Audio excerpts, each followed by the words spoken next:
Consider this: until 2018, India was a net exporter of copper.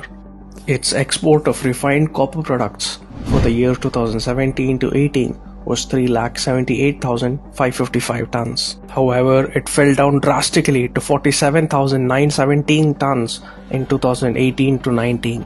Replying to an unstarred question, Commerce and Industries Minister Piyush Goyal said that the domestic production and exports of refined copper declined due to the closure of Sterlite copper smelter plant in May 2018. Sterlite, which has an annual production capacity of 4 lakh tons per annum, accounted for 40% of the country's total copper production.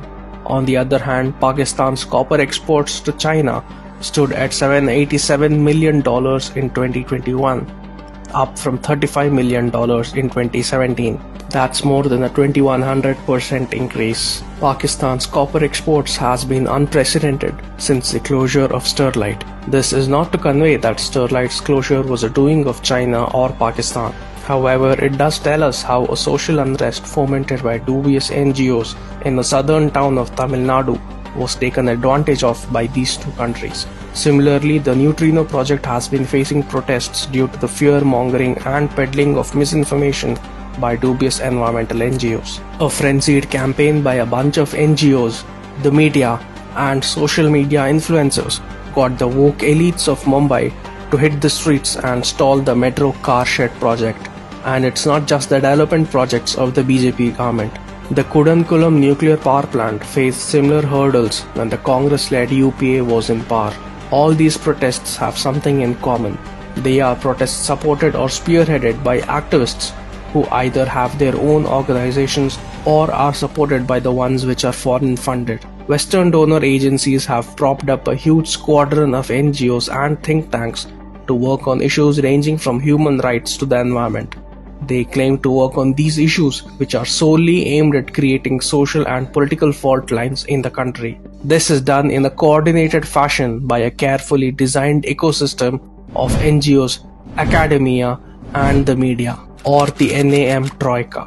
From defining the school and university curriculum to influencing lawmaking on critical issues, they dominate the entire academic, media, and political discourse. They not just influence policy making and decisions by nurturing opinion makers and thought leaders, but also spread anarchy knowingly or unknowingly. The funding of each element of this ecosystem can be traced to some or the other Western donor, and most often the organization or the individuals associated with the organizations can be linked to George Soros' Open Society Foundation.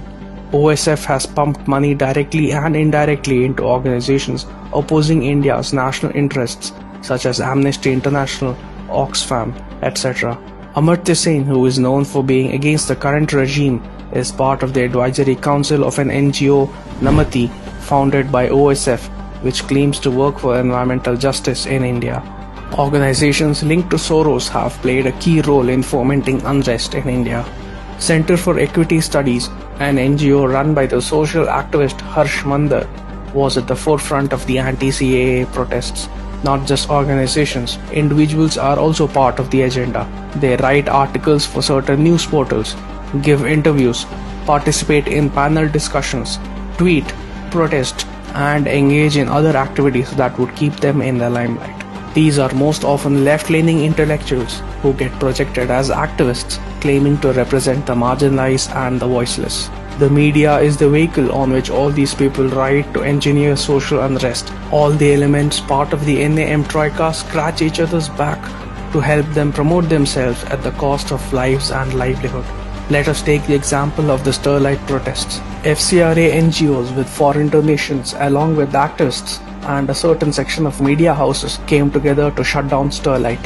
The government of India has taken various measures to prevent the NAM Troika from exploiting the democratic structure of the country. The Home Minister has cancelled the FCRA licenses of 1,900 NGOs in the last 5 years.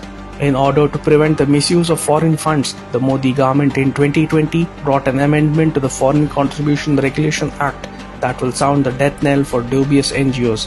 The latest amendments have disrupted the nexus between NGOs and certain evangelical and separatist groups. We are a country that is governed by the rule of law, And in a country governed by the rule of law, institutions upon which power is bestowed by the people and the constitution should have the right to fulfill the developmental aspirations of the people and deliver justice, not by those whose source of revenue are questionable.